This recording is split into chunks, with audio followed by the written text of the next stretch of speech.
hello friends परमाणु गठনৰ important topic আলোচনা কৰি আছিল অলৰেডি উদাহৰণ 2.10 লৈকে আলোচনা কৰিছিল উদাহৰণ 2.10 এটো ভালকে চাই যাবা তাৰ পিছৰ ইম্পৰ্টেন্ট টপিকখিনি চাই লোৱা ইয়াতে উদাহৰণ 2.11 এটো বহুত ইম্পৰ্টেন্ট হয় হিলিয়াম প্লাসৰ ইলেক্ট্ৰনটো প্ৰথম কক্ষপথত থাকিলে শক্তি কিমান হ'ব গণনা কৰা এই কক্ষপথৰ ব্যাসাৰ্ধ কিমান হ'ব সব একেবাৰে ইজি হয় জাস্ট এটো ফৰ্মুলা পাতি প্ৰেক্টিস কৰিব লাগিব হিলিয়াম প্লাসৰ কাৰণে z = 2 হ'ব কাৰণ হিলিয়ামৰ পৰমাণু ক্ৰমাংক কিবা 2 হয় সেই কাৰণে z = 2 আৰু ইয়াত n = 1 n ৰ মান কি 1 হল কাৰণ n হৈছে নাম্বাৰ অফ ইলেক্ট্ৰন কিমানটা ইলেক্ট্ৰন আছে বা ইয়াতে কক্ষপথ বুজাইছে ইয়াতে প্ৰথম কক্ষপথ সৰি ইলেক্ট্ৰন হবে তে কক্ষপথ প্ৰথম কক্ষপথ সেই কাৰণে n ৰ মান কিমান দিয়া আছে 1 দ্বিতীয় কক্ষপথ থাকিলে n ৰ মান 2 তৃতীয় কক্ষপথ থাকিলে n ৰ মান 3 হল হেতনকে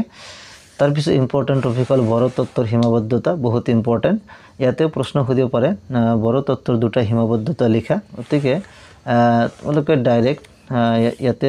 2 নম্বৰটো লিখিব পাৰা এটো অলপ ইজি হয় বড় তত্ত্ব হাইড্ৰোজেন সদৃশ পৰমাণু বাহিৰে আন পৰমাণুৰ বৰ্ণালী ব্যাখ্যা কৰিব নোৱাৰে এইখিনিলৈকে লিখিলে হ'ব আৰু 3 নম্বৰটো চৌম্বক ক্ষেত্ৰত ৰেখা বৰ্ণালী বিভাজন অৰ্থাৎ যিমান প্ৰভাৱ আৰু স্টাৰ প্ৰভাৱ বড় তত্ত্ব এই দুটা প্ৰভাৱ ব্যাখ্যা দিব নোৱাৰে এটো এটা সীমাবদ্ধতা লিখিব পাৰা আৰু এটা পৰমাণু লগ লাগি অনুগঠিত হয় পৰমাণুয়ে কেনেদৰে ৰাসায়নিক বন্ধনীৰ দ্বাৰা অনুগঠন কৰে তাৰ ব্যাখ্যাও বড় তত্ত্বৰ পৰা পোৱা নাযায় গতিকে ইয়াতে চাৰিটা সীমাবদ্ধতা দি আছে কমপক্ষে তোমালোকে ইয়াৰ পৰা দুটা সীমাবদ্ধতা মুখস্থ কৰিবা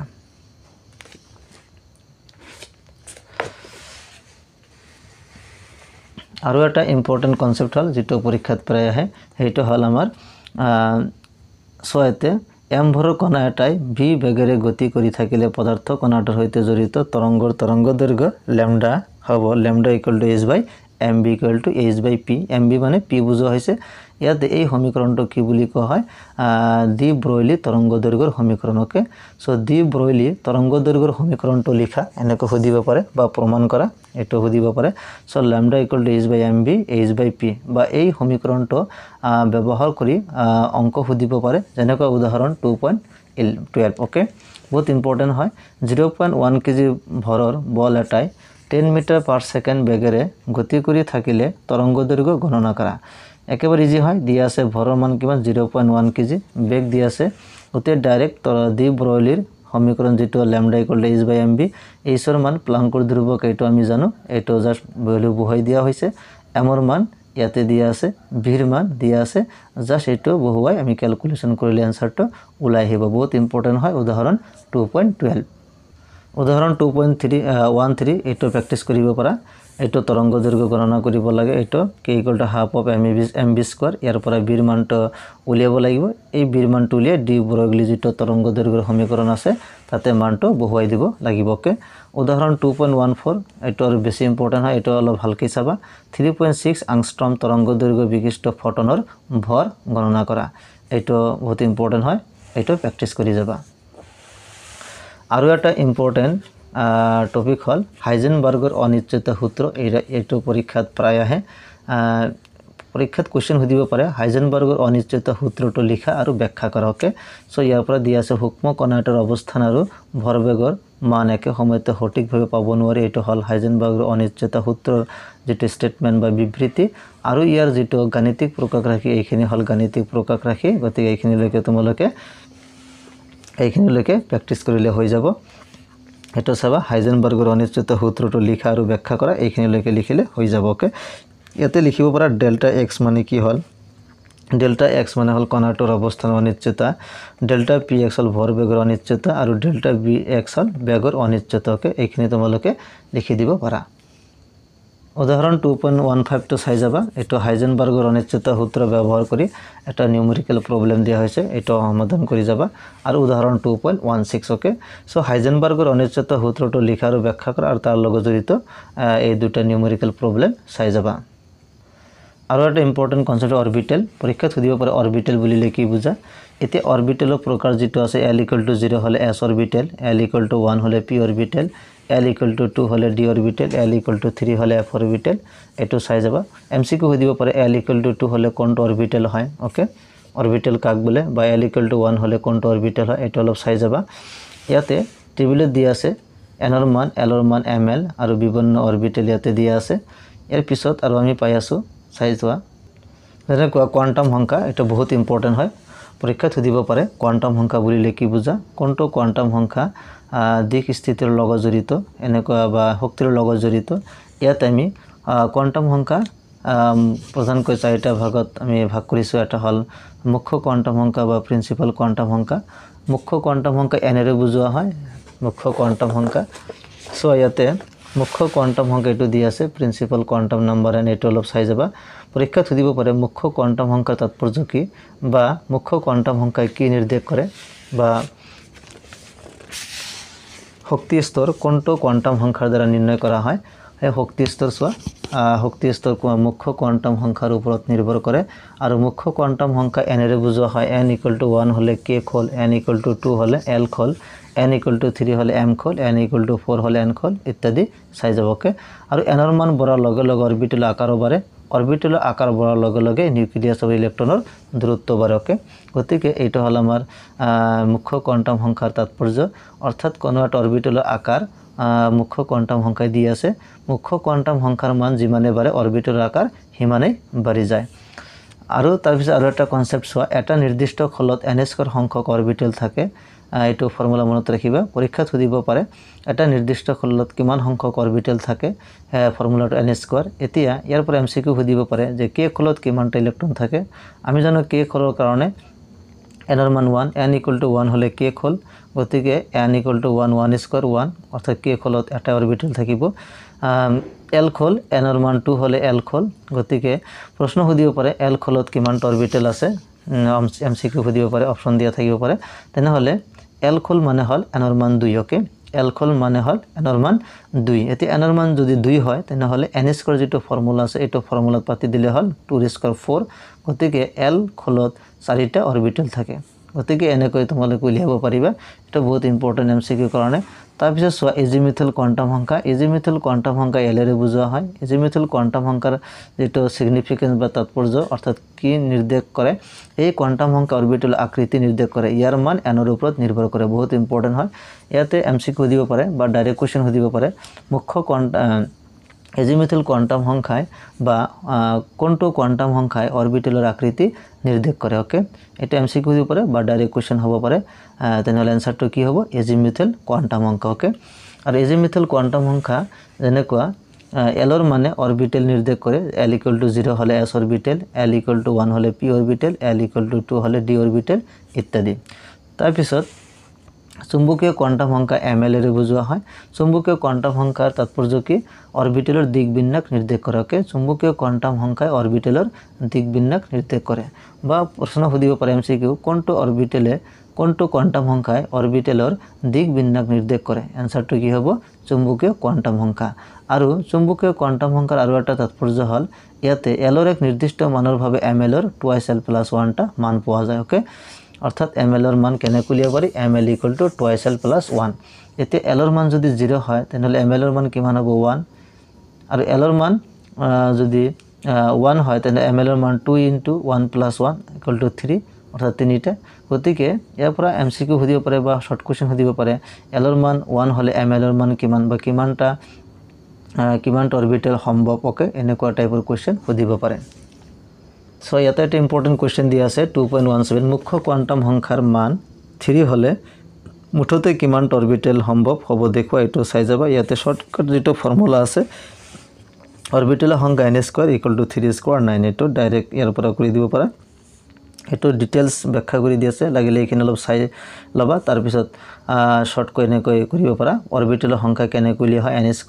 ইয়াতে মুখ্য কোয়ান্টাম সংখ্যা n ৰ মান কিমান দি আছে কোৱেশ্চনত সোৱা n ৰ মান ইয়াতে 3 দি আছে যেহেতু n ৰ মান 3 দি আছে সেই কাৰণে ইয়াতে n ৰ মান 3 বহাই দিয়া হৈছে 3² 9 ওকে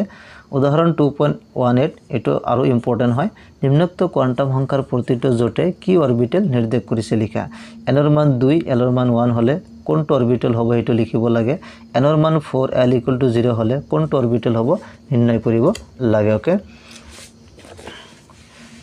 C নম্বর দিয়া আছে n এর মান 5 l = 3 হলে কি অরবিটাল হবে d দিয়া আছে n = 3 l = 2 হলে কি অরবিটাল হবে ওকে বহুত ইম্পর্টেন্ট ইয়াতে সমাধান দিয়া আছে n = 2 l = 1 হলে 2p অরবিটাল কারণ l = 1 হলে p অরবিটাল হয় n এর মান কিমান 2 সেই কারণে 2p অরবিটাল l = 0 হলে s অরবিটাল n এর মান 4 সেই কারণে 4s অরবিটাল l = 3 হলে f অরবিটাল হয় কিন্তু n এর মান 5 সেই কারণে 5f অরবিটাল ওকে গতিকে এটা ভালকৈ চাই যাবা আরো একটা ইম্পর্টেন্ট টপিক হল 2p অৰবিটালৰ হিমাপৃষ্ঠ ছবি বা বাউন্ডাৰি সাৰফেস ডায়াগ্ৰাম এটা হিমাপৃষ্ঠ ছবি 2px 2py আৰু 2pz এটা অলপ চাই যাব কেতিয়াবা সুধিব পাৰে 2px 2py বা 2pz ৰ অৰবিটালৰ চিত্ৰ বা কক্ষক চিত্ৰ অঙ্কন কৰা তেনেহলে এইবিলাক তুমি দিব লাগিব ওকে তাৰ পিছত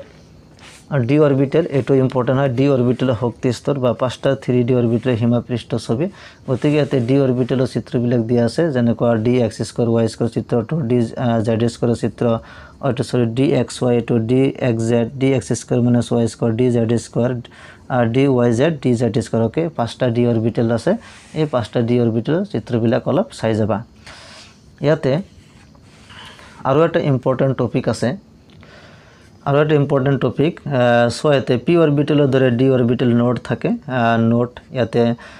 dx অৰবিটালৰ দুখন নোডেল তল আছে প্ৰতিখন নোডেল তলে নিউক্লিয়াছৰ মাজত কক্ষক সামৰিলে xy সমতল দ্বিখণ্ডিত কৰিছে কৌণিক নোডৰ সংখ্যা l ৰ মানৰ সমান আকৌ ৰেডিয়েল নোডৰ সংখ্যা হল n - l - 1 হে মুঠ নোডৰ সংখ্যা হল কৌণিক নোড প্লাস ৰেডিয়েল নোড সংখ্যা হল n - 1 এটো বহুত ইম্পৰ্টেন্ট হয় পৰীক্ষাত সুধিব পাৰে 2s অৰবিটালৰ কাৰণে মুঠ নোডৰ সংখ্যা কিমান MCQ সুধিব পাৰে বা ডাইৰেক্ট কোৱেশ্চন সুধিব পাৰে মুঠ নোডৰ সংখ্যা হল n - 1 n ৰ মান যেটো প্ৰিন্সিপাল কোয়ান্টাম নাম্বাৰ আৰু 1 সাপোজ 3s ত প্ৰিন্সিপাল কোয়ান্টাম নাম্বাৰ 3 গতিকে 3 - 1 = 2 হ'ব সাপোজ 4p ত প্ৰিন্সিপাল কোয়ান্টাম নাম্বাৰৰ কিমান 4 আৰু 4 - 1 3 গতিকে এনেকৈ ইজিলি উলিয়াব পাৰিবা কিন্তু ইয়াতে দুটা বস্তু আছে এটা হৈছে ৰেডিয়েল নোড আৰু এটা হৈছে কৌণিক নোড ওকে সো কৌণিক নোডটো হল l ৰ মানৰ সমান ওকে l ৰ মান যিমান হ'ব হেতু হৈছে কৌণিক নোড যেনেকুৱা 3s ত l = 0 l = 0 হলে s অরবিটাল সেই কাৰণে কৌণিক নোড l = 0 হ'ব তাৰ পিছত ৰেডিয়েল নোড কেনেকৈ উলিওৱা হয় ৰেডিয়েল নোডৰ সংখ্যা n - l - 1 এইটো ফৰ্মুলা এপ্লাই কৰিব লাগিব n - l হৈছে এজিমিথাল কোয়ান্টাম সংখ্যা l - 1 গতিকে এইটো ফর্মুলা হল ৰেডিয়েল নোডৰ সংখ্যা কেনেকৈ উলিওৱা হয় পৰীক্ষাত সুধিব পাৰে তলত অৰবিটেলৰ ৰেডিয়েল নোডৰ সংখ্যা কিমান তেনেহলে এইটো ফৰ্মুলা এপ্লাই কৰিবা আৰু যদি সুধে কৌণিক নোডৰ সংখ্যা কিমান অনলি l ৰ মান যেটো হেতু হ'ব কৌণিক নোড আৰু যদি সুধে মুঠ নোডৰ সংখ্যা কিমান তেনেহলে ৰেডিয়েল নোড প্লাস কৌণিক নোড অৰ্থাৎ n - 1 এইটো ফৰ্মুলা এপ্লাই কৰিব লাগিব ওকে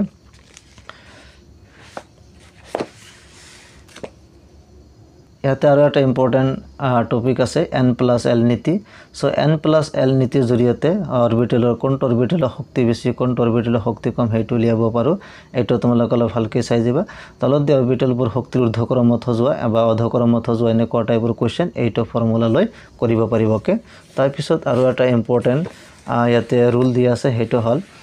আভ্য নীতিটো শক্তিৰ বৰ্ধমান ক্ৰমত অৰবিটেলৰ শক্তি বাঢ়িছে এটো হল আমাৰ আভ্য নীতি পৰীক্ষাত সুধিব পাৰে আভ্য নীতিটো কি পৰমাণু ভূমিস্তৰ অৱস্থাত অৰবিটেলসমূহ শক্তিৰ বৰ্ধমান ক্ৰমত ইলেক্ট্ৰনৰ দ্বাৰা পৰিপূৰ্ণ হয় এটো হৈছে আভ্য নীতি তাৰ পিছত আৰু এটা আছে পাউলিৰ নিষেধ নীতি পাউলিছ এক্সক্লুশন প্ৰিন্সিপল বহুত ইম্পৰ্টেন্ট পাউলিৰ নিষেধ নীতিটো হল ইয়াতে দিয়া আছে এটা পৰমাণুত থকা যিকোনো দুটা ইলেক্ট্ৰনৰ চাৰিটা কোয়ান্টাম সংখ্যাৰ মান কেতিয়াও একে হ'ব নোৱাৰে বা এটা অৰবিটেলত মাত্ৰ দুটা ইলেক্ট্ৰন থাকিব পাৰে আৰু এই ইলেক্ট্ৰন দুটি স্পিন বিপৰীত হ'ব পৰীক্ষাত সুধিব পাৰে পাউলিৰ নিষেধ নীতিটো লিখা আৰু ব্যাখ্যা কৰা গতিকে ব্যাখ্যা কিনিয়াৰ পৰা তোমালোকে দিব লাগিব আৰু এটা ইম্পৰ্টেন্ট ইয়াতে এটা খলত সৰ্বাধিক 2n² সংখ্যক ইলেক্ট্ৰন থকা সম্ভৱ কিমানটা ইলেক্ট্ৰন থাকিব এটো এটা শৰ্ট কোশ্চেন বা MCQ সুধিব পাৰে তাৰ পিছত ইম্পৰ্টেন্ট এটা টপিক হল হুন্ডৰ সৰ্বোচ্চ গুণিতক নীতি হুন্ডৰ সৰ্বোচ্চ গুণিতকৰ নীতিটো লিখা আৰু ব্যাখ্যা কৰা এটো ইয়াতে দিয়া আছে এটো চাই যাবা তাৰপিছত ইলেক্ট্ৰনিক বিন্যাস কেনেকৈ লিখা হয় ইলেক্ট্ৰনিক বিন্যাস লিখাৰ কাৰণে ইয়াতে কিছুমান পৰমাণু অৰ্থাৎ পৰমাণু ইলেক্ট্ৰনিক বিন্যাস দিয়া আছে সাপোজ লিথিয়ামৰ ক্ষেত্ৰত ইলেক্ট্ৰনিক বিন্যাস কেনেকুৱা লিখিছে দুটা লিথিয়ামৰ তিনিটা ইলেক্ট্ৰন ইয়াতে দুটা ইয়াতে এটা ওতে তিনিটা এটো দিয়া আছে এতিয়া ইয়াৰ পৰা আৰু এটা ইম্পৰ্টেন্ট কোৱেশ্চন আহিব পাৰে ক্ৰোমিয়াম আৰু কপাৰৰ ইলেক্ট্ৰনিক বিন্যাস লিখা বহুত ইম্পৰ্টেন্ট এটো পৰীক্ষাত প্ৰায় আহে ক্ৰোমিয়াম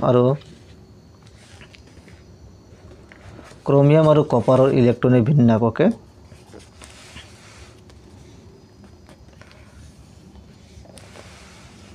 এতে সব ক্ৰোমিয়াম দিয়া আছে ক্ৰোমিয়াম আৰু কপাৰ এই দুটো ইলেক্ট্ৰনিক বিন্যাস চাই যাবা এটো পৰীক্ষাত প্ৰায় অহা দেখা যায়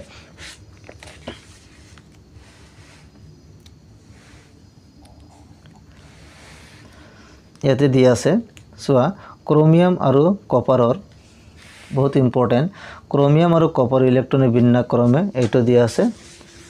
ইয়াতে অৰ্ধপূৰ্ণ আৰু পৰিপূৰ্ণ অৰবিটেলৰ যেটো কনসেপ্ট হেটো এপ্লাই কৰিব লাগিব অৰ্ধপূৰ্ণ আৰু পৰিপূৰ্ণ অৰবিটেল কিয় সুস্থিৰ হয় ব্যাখ্যা কৰা বা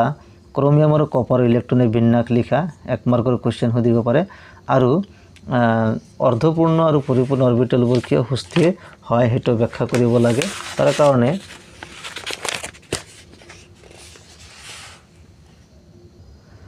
এটো দিয়া আছে সোয়া সম্পূৰ্ণৰূপে পৰিপূৰ্ণ আৰু অৰ্ধপূৰ্ণ অৰবিটেলবোৰ সুস্থিৰ হোৱাৰ কাৰণ